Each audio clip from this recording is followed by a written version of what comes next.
Auzubillahiminash-shaytanir-rajim. Bismillahir-rahmanir-rahim. Assalamu alaikum students, how are you all? Hope you all will be doing well and good. So जैसे कि हम chapter 2 start कर चुके हैं और बहुत सारे टॉपिक्स जो हैं इंपॉर्टेंट हम डिस्कस कर चुके हैं. अब उसी का एक सब टॉपिक है जो आज की वीडियो में हम डिस्कस करने जा रहे हैं और आपका टॉपिक है 2.1.3 जो कि है planning and developing a computational artifacts. तो आज की वीडियो में हम यही डिस्कस करेंगे कि हम कंप्यूटेशनल आर्टिफैक्ट्स जो होते हैं जो हमने ऑलरेडी डिस्कस किए थे लास्ट वीडियो में. अगर आपको नहीं पता कंप्यूटेशनल आर्टिफैक्ट्स का तो वो डिटेल वीडियो अवेलेबल है, आप वो जाके देख सकते हैं. तो आज की वीडियो में हम डिस्कस करेंगे how to plan them and how to develop them. हम उनको प्लान कैसे करते हैं और उनकी डेवलपमेंट कैसे की जाती है.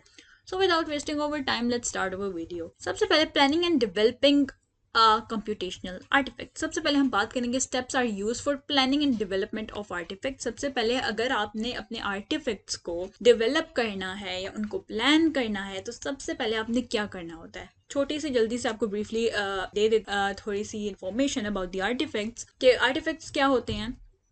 Artifacts is nothing but a way of developing a program or something. ठीक है, समथिंग कुछ भी हो सकता है. कोई प्रोग्राम बनाना है, कोई आपने गेम बनानी है वो भी हो सकती है. ठीक है, कोई भी चीज़ जो आपने बनानी है उसको बनाने के लिए जो यूज़ होने वाले टूल्स हैं या यू कैन से जो रूल्स होने वाली चीज़ें हैं उन सबको हम आर्टिफैक्ट्स कहते हैं. जैसे हम लोग ने लास्ट वीडियो में डिस्कस किया था. अगर आपको डिटेल्स पता करनी है और इन्फॉर्मेशन डिटेल इन्फॉर्मेशन चाहिए तो आप जाकर वो वीडियो भी देख सकते हैं. सो सबसे पहले हम बात करते हैं आर्टिफैक्ट्स को जब हमने प्लान करना होता है ना, जब भी आपने कोई चीज़ बनानी होती है. ठीक है, for example let's take an example of a calculator. अगर अब आपने कैलकुलेटर बनाना है तो उसका एल्गोरिथम क्या होगा. एल्गोरिथम ही प्लानिंग होती है बेसिकली, जो स्टेप बाय स्टेप आपने डिस्कस करना होता है कि आप किस तरीके से अपनी प्रॉब्लम को सॉल्व कर सकते हो. ठीक है, जैसे अब प्रॉब्लम क्या है हमारी कि हमने कैलकुलेशन के लिए आर्टिफैक्ट बनाना है, यानी कि कैलकुलेटर बनाना है.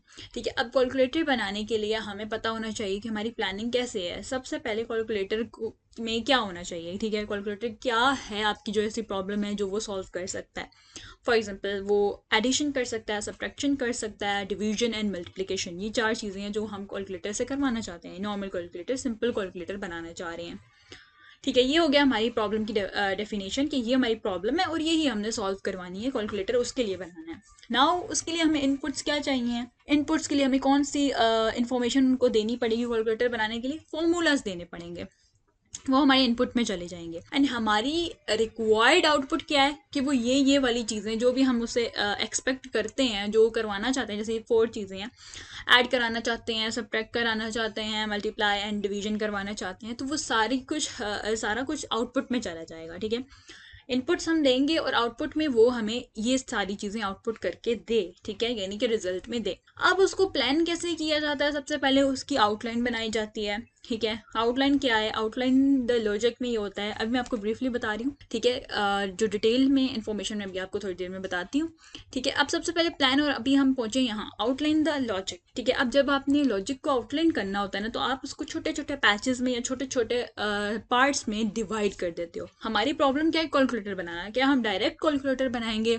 बिल्कुल नहीं. डायरेक्ट कैसे बनाएंगे. ऑफ कोर्स हमें अपनी जो प्रॉब्लम्स है उसको छोटे छोटे पार्ट्स में डिवाइड करना है. अब हमारी प्रॉब्लम्स कितनी है, 4 जो वो सॉल्व कर रहा है. 4 प्रॉब्लम्स हैं जो कि वो सॉल्व कर रहा है. ऐड कर रहा है, ओके, ऐड कर रहा है, सब्ट्रैक्ट कर रहा है, मल्टीप्लाई कर रहा है और डिवाइड कर रहा है. ठीक है, ये 4 चीज़ें हैं जो कि वो हमें सॉल्व करके दे रहा है. अब हम इसको 1 बाय 1 जो है प्रॉब्लम को डिफाइन करेंगे. सबसे पहले क्या, एडिशन. एडिशन का फॉर्मूला उसको देंगे. वो वाला सारा पार्ट जब हो जाएगा उसके बाद हम जाएंगे माइनस वाली साइड पे. जब वो वाला सारा पार्ट हो जाएगा फिर उसके बाद जाएंगे मल्टीप्लिकेशन, देन हम जाएंगे डिवीजन. तो 1 बाय 1 इसको हम जो है सॉल्व करने की कोशिश करते हैं. यानी हम ऑल टुगेदर नहीं कर सकते कि सबका फॉर्मूला एक ही बार लगा के और बस उसको सॉल्व कर दें. उसमें बहुत सारे जो हैं आपके कॉम्प्लेक्स हो जाएगा और कॉम्प्लेक्स होने की वजह से बहुत सारे इश्यूज वहाँ पे क्रिएट हो सकते हैं और प्रॉब्लम जो सॉल्व होने की बजाय और ज़्यादा प्रॉब्लम क्रिएट हो सकती है. तो इसीलिए हम इसको एक साथ नहीं करते, हमेशा स्मॉल स्मॉल प्रॉब्लम्स में डिवाइड करते हैं और फिर इनको सॉल्व करते हैं. तो this is how you can outline the logic. आप इस लॉजिक को आउटलाइन कैसे करते हो, स्मॉल स्मॉल प्रॉब्लम या स्मॉल स्मॉल पार्ट में अपनी मेन प्रॉब्लम को सॉल्व करते हो. ठीक है, डिवाइड करके सॉल्व करते हो. अच्छा, अब नेक्स्ट पार्ट हमारे पास आ जाता है चूज द डाटा स्ट्रक्चर. अब डाटा स्ट्रक्चर आपने चूज करना है. फॉर एग्जांपल जैसे कुछ कैलकुलेटर ऐसे होते हैं मोबाइल फोन्स में कि आप उनके ऊपर वेट अ मिनट, या कुछ कैलकुलेटर ऐसे होता है, फॉर एग्जाम्पल ये मोबाइल फ़ोन है, तो अब इसमें क्या होता है कि आप जो भी नंबर लिखते जा रही हो वो एक रो में जाता जाता है। फॉर एग्जाम्पल अगर मैंने लिखा 2 तो वो यहाँ पर आ जाएगा। वेट अ मिनट, थोड़ा इसको बड़ा करते हैं। फॉर एग्जाम्पल ये फ़ोन है, ठीक है, इतने से पार्ट में हम लोग लेते हैं, ठीक है। अब यहाँ पे क्या होगा, जब भी मैंने कोई नंबर, फॉर एग्जाम्पल मैंने 2 लिखा, मैंने लिखा +5 मल्टीप्लाई बाय 2, तो वो इस तरीके से आता जाएगा। कुछ कैलकुलेटर में ऐसा होता है, कुछ में क्या होता है, समटाइम्स क्या होता है, कुछ उन्होंने जो डिफरेंट बनाए हुए होते हैं, यूनिक कैलकुलेटर्स होते हैं, उसमें क्या होता है 2 +4 +5, वैसे ये बहुत ही रेयर होता है लेकिन होते हैं, ठीक है। ऐसे कैलकुलेटर भी होते हैं लेकिन बहुत रेयर होते हैं। तो इन फॉर्म्स को ना हम डाटा स्ट्रक्चर कहते हैं, यानी आपका जो डाटा है जो आप पुट कर रहे हो, ये सारा क्या है, डाटा है ना। डाटा क्या होता है, रॉ फिगर्स एंड फैक्ट्स को डाटा कहते हैं। तो ये सब डाटा है जो रॉ फिगर्स में है, रॉ है, ठीक है, 5 एंड समथिंग लाइक दैट। तो ये सारी चीज़ें क्या है, ये आपका डाटा है। अब इस डाटा को स्ट्रक्चर आप डिफरेंट फॉर्म्स में कर सकते हो। यहाँ पर 3 फॉर्म्स बताई हुई हैं, इसके अलावा भी बहुत सारी फॉर्म्स हैं। सबसे पहले एरे, फिर स्टैक, फिर क्यू, ठीक है। एरे में, स्टैक में, क्यू में, इस तरीके से आप अपने डाटा को स्टोर कर सकते हो। अब हमारे नॉर्मल कैलकुलेटर्स में क्या होता है, जो आप यूज़ भी करते हो कैलकुलेटर या मोबाइल्स में यूज़ करते हो, तो उनमें जो आपका डाटा स्टोर होता है वो एक रो में होता है, यानी एक ही रो होती है ना, उसके ऊपर डाटा स्टोर होता है। जब आप इक्वल प्रेस करते हो तो वो एक ही आंसर बन के आ जाता है, ठीक है। तो वो सब कुछ क्या है, एक रो में हो रहा है, एक लाइन में हो रहा है, इस तरीके से, ठीक है। तो उसको हम बोलते हैं एरे, यानी हम ये कह सकते हैं कि हमारा डाटा स्ट्रक्चर कैलकुलेटर के लिए जो हम यूज़ करते हैं वो एरे करते हैं, यानी एरे की फॉर्म में हम अपना डाटा स्टोर करते हैं, क्योंकि एरे जो होता है वो एक रॉ की फॉर्म में होता है।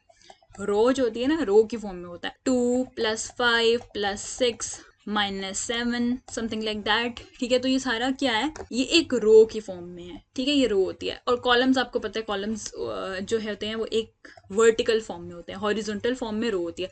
तो एरे जो होती है ना वो रो में होती है। इसी तरीके से अगर हम स्टेक की बात करें, स्टेक जो होती है वो एक वर्टिकल फॉर्म में होती है, ठीक है, ऊपर से नीचे की तरफ, बट उसका थोड़ा सा रूल सेपरेट होता है, ठीक है। उसके बारे में भी हम डिस्कस करते हैं। और क्यू आपको पता है, क्यू भी 1 by 1 होती है। सबसे पहले छोटी अमाउंट होती है, फिर बड़ी, फिर उससे बड़ी, उससे बड़ी, मतलब वो डिफरेंट डिपेंड करता है कि किस चीज़ में। क्यू एक लाइन होती है, ठीक है। तो ये इनके जो डिफरेंसेस हैं वो मैं आपको भी बताती हूँ, ठीक है। लेकिन जो कैलकुलेटर है उसके लिए हम एरे यूज़ करेंगे, ठीक है। देन उसके बाद हम लोगों ने चूज़ करना है कंट्रोल स्ट्रक्चर, ठीक है। अब कंट्रोल स्ट्रक्चर में 2 चीज़ें आ जाती हैं, या तो आप अपनी कुछ प्रोग्राम को स्किप करते हो, और आपको पता है कि जब हम कुछ प्रोग्राम की स्टेटमेंट्स को स्किप करना चाहते हैं उसके लिए हम कौन सी स्ट्रक्चर्स को यूज़ करते हैं, हम कंडीशनल स्टेटमेंट्स को यूज़ करते हैं। कंडीशनल स्टेटमेंट्स क्या है, वही जो हम लोगों ने पहले पढ़ी थी, इफ़, एल्स इफ, ठीक है। तो वो क्या है, कंडीशनल स्टेटमेंट है, यानी उसमें कुछ पार्ट स्किप हो जाता है। वो पार्ट क्यों स्किप होता है, क्योंकि हमें उसकी नीड नहीं होती। हम लगाते हैं ना कंडीशन के, इफ़ a = 0, देन जो भी उसका पार्ट है वो वाला प्ले हो जाए, या वो वाली कोडिंग एग्जीक्यूट हो जाए।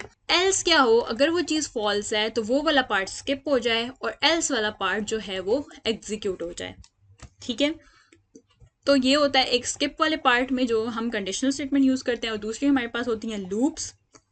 आपको पता है लूप्स हम किस लिए यूज़ करते हैं, किसी चीज़ को अगर हमने रिपीट करना होता है, या प्रोग्राम हमारा थोड़ा कॉम्प्लेक्स होता है और हम उसमें डिफरेंट चीज़ों को डालना चाहते हैं, तो हम लूप्स का यूज़ करते हैं। तो अब कैलकुलेटर के लिए हम क्या यूज़ कर सकते हैं, कंडीशनल यूज़ कर सकते हैं। अगर अगर कोई बंदा है वो प्लस प्रेस करे, अगर कोई प्लस क्लिक करे या प्रेस करे, तो क्या हो, प्लस वाला फॉर्मूला लग जाए, ठीक है, a+b कर दो, ठीक है। अगर कोई बंदा माइनस प्रेस करे तो a-b कर दो। अगर कोई डिवाइड प्रेस करता है तो a/b कर दो। इसी तरीके से मल्टीप्लाई करता है तो a×b कर दो।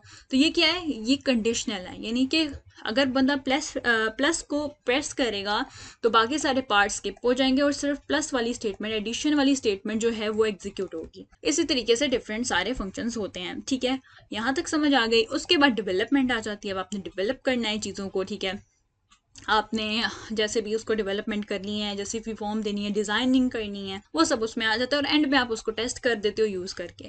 टेस्ट एग्जीक्यूट करके ही किया जाता है। आप एग्जीक्यूट करते हो प्रोग्राम को और टेस्ट करते हो। तो ये कुछ स्टेप्स हैं ई तक, ठीक है। 5 स्टेप्स हैं जो कि यूज़ करके आप अपने प्रॉपर कोई भी प्रॉब्लम हो उसको आप सॉल्व कर सकते हो, ठीक है। हाँ, हम इसको 1 by 1 डिटेल में डिस्कस करते हैं। सबसे पहले हमारे पास आ जाती है डिफाइनिंग द प्रॉब्लम। जैसे कि बात की, सबसे पहले आपने डिफाइन करनी है problem. State the problem you are trying to solve in clear and concise terms. Concise terms होनी चाहिए, छोटी टर्म्स में आपने अपनी प्रॉब्लम को पहले एक्सप्लेन करना है कि आपकी प्रॉब्लम है क्या। देन आपने लिस्ट करनी है इनपुट्स, ठीक है, कि हमारी इस प्रॉब्लम को सॉल्व करने के लिए कौन सी इनपुट्स रिक्वायर्ड हैं, ठीक है, information needed to solve the problem and the expected outputs what the algorithm will produce as a result. Output क्या आएगी वो भी आपने इनपुट में सोचनी है, यानी ये इनपुट देंगे तो कौन सी आउटपुट आएगी, तो वो लिस्ट आपने करनी होती है। देन आपने प्लान बनाना है, और प्लान में सबसे पहले एक पार्ट क्या आएगा कि आपने आउटलाइन करनी है लॉजिक को। For this purpose break down the problem into smaller problems and consider how to solve each one. ठीक है, जैसे मैंने आपको बात की, मेन प्रॉब्लम को आपने क्या करना है, छोटे छोटे पार्ट्स में ब्रेक डाउन करना है, स्मॉल प्रॉब्लम्स में ब्रेक डाउन करना है, and consider how to solve each one. और फिर आपने कंसिडर करना है, चेक करना है कि आप किस तरीके से इन छोटी छोटी प्रॉब्लम्स को सॉल्व कर सकते हो। देन आपने चूज करना है अपना डाटा स्ट्रक्चर की। डाटा स्ट्रक्चर क्या होता है, it is a storage to save and organise the data. ठीक है, आपने डाटा को, जो भी आपका डाटा है उसको जहाँ सेव करना है, जिस तरीके में, जिस वे में ऑर्गेनाइज करना है, अरेंज करना है, ये सारा डाटा स्ट्रक्चर होता है। We have different types of data structure such as array, stack, queue etcetera. ठीक है, the choice of data structure is determined by considering the merits and drawbacks associated with each specific data structure. अब हमें कैसे पता चलेगा कि हमें कौन सी प्रॉब्लम के लिए कौन सा डाटा स्ट्रक्चर लेना है। फॉर एग्जांपल डाटा स्ट्रक्चर यहाँ पे एरे, स्टैक एंड क्यू। तो क्या होता है, हमें कैसे पता चलेगा, जैसे कैलकुलेटर है, कैलकुलेटर के लिए हम क्या यूज करेंगे, ऑफ कोर्स एरे यूज करेंगे। एरे मैंने आपको बताया वो एक रो की फॉर्म में होता है, एक ही लाइन में सारा आपका डाटा स्टोर होता रहता है। ठीक है, तो उसमें हम एरे यूज करेंगे। अगर हम स्टैक यूज करेंगे तो भी उसमें इशू आएगा, क्यू यूज करेंगे तो भी इशू आएगा। क्यों आएगा वो भी हम समझते हैं, क्योंकि हर प्रॉब्लम पे डिपेंड करता है कि आप कौन से जो है डाटा स्ट्रक्चर को यूज़ करोगे, बिकॉज हर डाटा स्ट्रक्चर का अपना अपना ड्रॉबैक भी है, अपना अपना कोई भी उसका एडवांटेज भी होता है। ठीक है, तो first of all let us discuss about the array, stack and Q. तो सबसे पहले एरे की बात कर लेते हैं। What is array? Array is the collection of items stored at contiguous memory location. Contiguous memory location का मतलब होता है साइड बाय साइड। जैसे मैंने आपसे बात की कि साइड बाय साइड जो है लोकेशंस को स्टोर किया जाता है। देन यहाँ पे एग्जांपल हम ले लेते हैं, जैसे कि अ लिस्ट ऑफ नंबर्स और नेम्स। ठीक है, जैसे कि लिस्ट ऑफ नंबर्स हो गए, नेम्स हो गए, ये सब क्या है, ये आपके एरे होते हैं। जैसे कि एरे की एग्जांपल दी हुई है कि नंबर ऑफ नेम्स हो गए, number of list of numbers हो गए, तो वो एक रो की फॉर्म में साइड बाय साइड स्टोर करना, तो ये एक एरे है। इसी तरीके से रियल लाइफ एग्जांपल उसने दे दिया है कि a row of lockers where each locker has a number. Different lockers होते हैं, जैसे फॉर एग्जांपल हम लोग कहीं पे जाते हैं, हॉस्टल वगैरह में जाया जाए तो वहाँ पर कबर्ड्स होती हैं, कबर्ड्स और लॉकर्स आपको दिए हुए होते हैं। हर लॉकर का अपना अपना नंबर होता है, आपका जो लॉकर होगा उसका अपना नंबर होगा। तो इसी तरीके से वो सारे नंबर्स जो होते हैं उनको एरे की फॉर्म में स्टोर किया जा सकता है। ठीक है, तो आई होप सो यहाँ तक आपको क्लियर हो गया होगा। ठीक है, देन एरे जो होता है वो रो में होता है। अब हम बात करते हैं क्यू। अब जो क्यू है उसकी डेफिनेशन ये है, a collection of elements that follows FIFO. FIFO का मतलब होता है FIFO order, first in first out. ठीक है, फर्स्ट वाला जो आपने फर्स्ट पे जो नंबर रखा होगा ना, वो ही पहले बाहर निकाल सकते हो क्यू में। ठीक है, जैसे कि यहाँ पे हम ले लेते हैं a queue of ticket counter, the first person in line get served first. ठीक है, जैसे कि अगर आप किसी जगह पर जाते हो, जैसे फॉर एग्जांपल हम लोग किसी क्लिनिक जाते हैं, अब क्लिनिक में आपको कोई टिकट नंबर्स दे दिए जाते हैं कि आप वहाँ पर बैठें और आपका जो नंबर आएगा आपने उसी नंबर पर आके अपनी जो भी है अपॉइंटमेंट ली हुई है तो आपने जाके डॉक्टर से बात कर सकते हो जब आपका टिकट नंबर आएगा। ठीक है, अब आपको डिफरेंट टिकट नंबर दिए जाते हैं। फॉर एग्जांपल एक बंदे का नंबर है 621, एक का नंबर है 622, एक का नंबर है 633। अब क्यू में क्या होता है कि जो फर्स्ट इन है ना, फर्स्ट इन कौन है, 621 वाला। इन तीनों में फर्स्ट वाला कौन है, 621, जिसको नंबर मिला है 621। अब जिसका नंबर 621 है सबसे पहले वो जाएगा डॉक्टर के पास। ठीक है, देन जो टिकट नंबर दूसरा कौन सा चलेगा, 622 वाला, देन थर्ड पे 623 वाला। तो एक सीक्वेंस में, एक क्यू में ये चीज होती है, जो पहले आएगा वही पहले जाएगा। ठीक है, तो इसी तरीके से ये एक क्यू होती है। तो क्यू में जो पहले आएगा पहले जाएगा। अब पहले आना और फिर पहले वाले को निकालना, ठीक है, इसका कैलकुलेटर में कोई काम है नहीं है ना, तो इसीलिए हम क्यू यूज कर ही नहीं सकते, हम इसलिए एरे यूज कर रहे हैं। इसी तरीके से अगर हम बात करें स्टैक की, तो स्टैक में क्या होता है, it is a collection of elements that follows LIFO order. LIFO order is nothing but last in first out, यानी जो सबसे लास्ट पे आया है ना उसको सबसे पहले टर्न मिलेगी, बारी मिलेगी, या तो जाने की या निकलने की, कुछ भी, ठीक है. जो सबसे लास्ट पे आएगा वो सबसे पहले जाएगा. जैसे कि यहाँ पे हम लोग ले लेते हैं स्टेक ऑफ द प्लेट, जैसे हम कहते हैं ना बंच ऑफ ग्रेप्स, इसी तरीके से यहाँ पे हमने बात ली कि अ स्टेक ऑफ प्लेट्स. अब जब स्टेक होती है प्लेट्स की, हमें पता है जब हम प्लेट्स को एक बंडल में रखते हैं, ठीक है, वन बाय वन हम लोग रखते हैं एक प्लेट के ऊपर एक प्लेट के ऊपर, तो फर्स्ट वाली क्या होती है, सबसे नीचे जाती है बेस पे. बेस पे फर्स्ट प्लेट होती है, उसके ऊपर सेकंड प्लेट, फिर third, fourth, fifth and sixth and so on, ठीक है. इस तरीके से प्लेट्स को रखा जाता है. अब जब उठाई जाएगी तो सबसे नीचे वाली प्लेट तो नहीं उठाई जाएगी ना, जब भी कोई आएगा उठाएगा तो सबसे ऊपर जो प्लेट होगी वही उठाई जाएगी. तो यही होता है कि लास्ट इन, जो सबसे लास्ट पे प्लेट थी वो हो गई टॉप पे, ठीक है. The last plate you put on top is the first one you take off, तो अब वही फर्स्ट पे उठाई जाएगी. तो अब कैलकुलेटर में स्टेक का भी कोई काम नहीं था, यानी अगर कोई चीज लास्ट पे आ रही है और हम उसको फर्स्ट पे निकालें तो इस चीज का कैलकुलेटर से कोई लेना देना नहीं है. इसीलिए हम स्टेक का डाटा स्ट्रक्चर भी यूज नहीं कर सकते कैलकुलेटर के लिए, हमने इसलिए एरे यूज किया. तो आई होप सो यहाँ तक आपको डिफरेंस क्लियर हो गया होगा about array, stack and queue. आगे हमारे पास आ जाता है नंबर 3 पे, चूज कंट्रोल स्ट्रक्चर. और वही बात है कि आपने अब कंट्रोल स्ट्रक्चर यूज करना है कि आपने जो भी प्रॉब्लम है उसमें आपने कंडीशनल स्टेटमेंट्स यूज करनी है या फिर लूप्स का यूज करना है. It enables to determine the order of program execution. The sequential order of execution is disturbed in two aspects. ठीक है, अब यहाँ पे क्या होता है, यहाँ पे आपने ऑर्डर देना होता है एक सीक्वेंस में ऑर्डर देते हैं कि किस तरीके से हमारी जो स्पेसिफिक एग्जीक्यूशन है वो होगी. नंबर 1 हमने क्या करना होता है, या तो skip some program statements.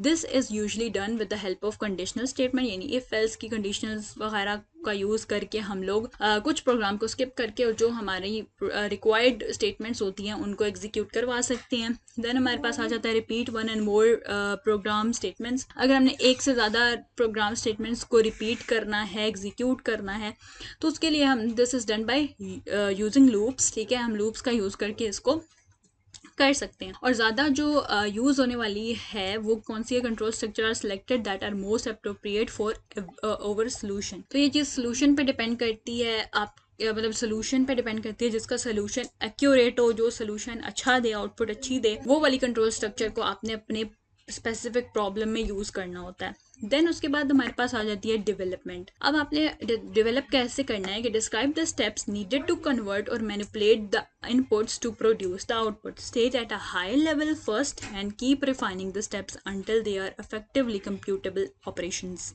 Keep the process simplified and remember that the number of steps should be finite. अब जो आपने क्या डेवलपमेंट में क्या करना होता है कि आपने फॉर एग्जाम्पल कन्वर्जन करनी है, या आपने इनपुट्स वगैरह को प्रोड्यूस करवानी है, इनपुट से आउटपुट लेनी है, जो भी इनपुट है, जैसे प्लस माइनस की इनपुट हम लोग ले रहे थे, तो उधर से हमने आउटपुट निकालनी है. तो उसके लिए ऑफकोर्स थोड़े थोड़े स्टेप्स देने पड़ेंगे. अगर फार्मूलाज हैं तो फार्मूलाज पुट करने पड़ेंगे. अब वो जो स्टेप्स हैं वो कहते हैं फाइनेट होने चाहिए, लिमिटेड होने चाहिए, इन्फिनिटी नहीं होने चाहिए, इनफाइनेट नहीं होने चाहिए, बल्कि फाइनेट होने चाहिए, यानी कि लिमिटेड अमाउंट्स के स्टेप्स होने चाहिए. तभी हमारी डेवलपमेंट जो है वो इफेक्टिव होगी. अब लास्ट पे हमने क्या करना है, टेस्ट करना है अपने एल्गोरिथम को. Choose data sets and verify that your algorithm, ठीक है, एल्गोरिथम वर्क्स, आगे वर्क्स आ सकता है, ठीक है, एल्गोरिथम वर्क्स. हमने इस चीज़ को वेरीफाई करना होता है टेस्टिंग के थ्रू. टेस्टिंग कैसे करते हैं, वही प्रोग्राम को रन करके उसको एग्जीक्यूट करके. तो एक छोटा सा यहाँ पे स्ट्रक्चर बनाया हुआ है इसने. सबसे पहले फर्स्ट स्टेप पे क्या है, डिफाइन द प्रॉब्लम. सेकंड पे क्या है, list inputs and outputs. Then planning में 3 फेसेस हैं. Outline the logic, choose data structure and then choose control structure, then development and last पे test algorithm. अब यहाँ पे एक छोटी सी एग्जांपल आ जाती है जो कि बहुत मज़े की है और ये एक गेम टाइप है. तो सबसे पहले हम इस एग्जांपल को समझते हैं ताकि हमें ये वाला जो पार्ट है, ये पूरा जो 5 स्टेप्स हैं वो समझने में ईज हो. ये तो हमें ईजिली समझ आ जाएगा. सबसे पहले एग्जांपल क्या है, to solve this example we need to have some domain knowledge first about the problem, ठीक है. और आपको पता है जब भी हमने कोई प्रॉब्लम सॉल्व करनी है, सबसे पहले हमें क्या पता होना चाहिए, प्रॉब्लम की डेफिनेशन आनी चाहिए कि एक्चुअल में प्रॉब्लम है क्या. प्रॉब्लम क्या है, zero is a kangaroo like animal. एक कैंगरू है, ठीक है, कैंगरू लाइक एनिमल है जिसका नेम उन्होंने दिया हुआ है zero. Now, a Jiru can pick flowers from a location and can plant them to some other. ठीक है, अब उसका काम क्या है, वो क्या करता है, एक लोकेशन से प्लांट्स को फ्लावर्स को उठाता है और दूसरी लोकेशन पर जाके प्लांट कर देता है, लगा देता है. The Giroud moves bye hopping in the Ford direction. ठीक है, होप करता है यानी जंप करता है 4 डायरेक्शन में. या तो वो फॉरवर्ड जा सकता है, बैकवर्ड जा सकता है, राइट जा सकता है और लेफ्ट जा सकता है. ठीक है, यानी वो डायगनल में नहीं जा सकता, या तो ऊपर नीचे और आगे पीछे जा सकता है. ठीक है, यहाँ तक समझ आ गई. राइट लेफ्ट जा सकता है और आगे और पीछे जा सकता है. एज द जीरो होप, जैसे ही वो जंप करता है, it must avoid water, nets and other of it kind. यानी कि वो वाटर वगैरह या नेट्स वगैरह या इस तरीके की जो चीज़ें हैं ना, उनको अवॉइड करता है. यानी उन जगहों पर वो होप नहीं कर सकता. जो प्लेन जगह है, जो प्लेन लैंड है, सिर्फ वहाँ पे ही वो होप कर सकता है. ये हो गई हमारी प्रॉब्लम.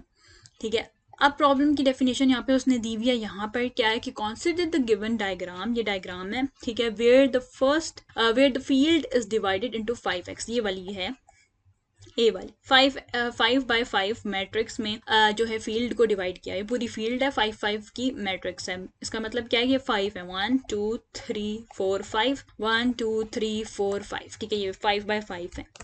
ठीक हो गया. अब इसमें क्या करना है, zero is available at position 0 0. ठीक है, अब आपको पता होना चाहिए पोजीशंस कैसे लेते होते हैं. ये वाली जो फर्स्ट पोजीशन होती है, इसको हम बोलते होते हैं 0 0.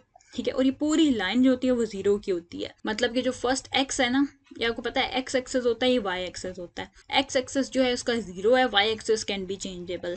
ठीक है, 0, फिर ये क्या है, 0 1 है, ये क्या है, 0 2 है, ये क्या है, 0 3 है, एंड ये 0 4. देन यहाँ पर क्या है, 0 के बाद क्या आएगा, 1. यहाँ पे इंक्रीज होगा, 1 1 है, 1 2 है, 1 0 है, सॉरी 1 0 है, 1 1 है, 1 2 है, 1 3 है, एंड देन 1 4 है. इसी तरीके से यहाँ पे 2 0 है, 2 1 है, 2 2 है, 2 3 है, 2 4 है, एंड सो ऑन. यहाँ पे 3 और यहाँ पे 4 है. ठीक है, ये क्या है, 3 0 है, 3 1 है और 3 2 है, एंड सो ऑन. तो यहाँ तक आपको समझ आ गई होगी कि मैट्रिक्स जो है वो किस तरीके से डिवाइड होते हैं. अब वो बोल रहा है कि zero is available at position 0 0. 0 0 पे जीरो है, ये कैंगरू. ठीक है, now the floor and plant, the floor is located at 3 0. Floor कहाँ पे है, इस पोजीशन पे. इसका नाम क्या है, नंबर क्या है, 3 0.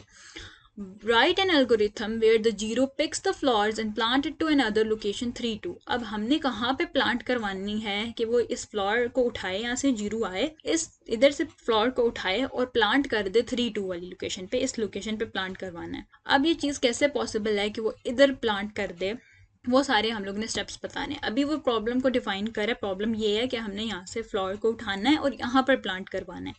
After this plantation the zero should move the one hop east and stop there. जब ये प्लांटेशन हो जाए, यहाँ फ्लावर लग जाए, उसके बाद उसने कहाँ मूव करना है, ईस्ट डायरेक्शन में मूव करना है और वहां पे जाके स्टॉप होना है. ईस्ट डायरेक्शन क्या है, यहाँ पे उन्होंने कंपस दी हुई है, north south west and east. East हमेशा राइट होती है. ठीक है, तो मतलब वो जब यहाँ पहुंचेगा तो अपने राइट पर उसने स्टॉप हो जाना है. ठीक है, okay. Now assume there are no other zeros. Assume करो वहाँ पे कोई जीरोस नहीं है, ना कुछ फ्लोर्स हैं और ना नेट्स हैं अवेलेबल इन द फील्ड. ठीक है, और यहाँ पर है top left corner of matrix 0 0, value of x increases horizontally and y downward. उसने यहाँ पे एक्सप्लेन किया हुआ है कि x की जो वैल्यू है वो हॉरिजॉन्टली इंक्रीज होगी. ये x है, फर्स्ट वाला x होता है, दूसरा y होता है. इसकी वैल्यू कब इंक्रीज होगी, जब वो हॉरिजॉन्टल मूव करेगा, और इसकी वैल्यू y की वैल्यू कब इंक्रीज होगी, जब वो नीचे वर्टिकल वाली साइड पे मूव करेगा. यहाँ तक क्लियर हो गया. ओके, अब हमारे पास आ जाती है सेकंड स्टेप. क्या है, प्रॉब्लम डेफिनेशन के बाद हमने इनपुट्स लेनी है. ठीक है, लिस्ट द इनपुट्स. ओके, अब इनपुट्स क्या है, हमें क्या क्या इन्फॉर्मेशन दी हुई है. एक तो जीरो की लोकेशन दी हुई है और प्लांट की लोकेशन दी हुई है और प्लांटेशन की फ्लोर की लोकेशन दी हुई है और प्लांटेशन की लोकेशन बताई हुई है. तो सबसे पहले इनपुट्स क्या है, जीरो स्टार्ट्स लोकेशन 0 0, फ्लोर की करंट लोकेशन 3 0. ठीक है, जीरो की लोकेशन और जो फ्लोर है उसकी लोकेशन दी हुई है. आउटपुट में क्या है कि फ्लोर न्यू लोकेशन. आउटपुट ये आनी चाहिए कि फ्लोर की नई लोकेशन चेंज कर दो 3 2 पे, और zero should stop one hop east. यानी उसकी स्टॉप जो है वो ईस्ट डायरेक्शन में होनी चाहिए यहाँ पर आके.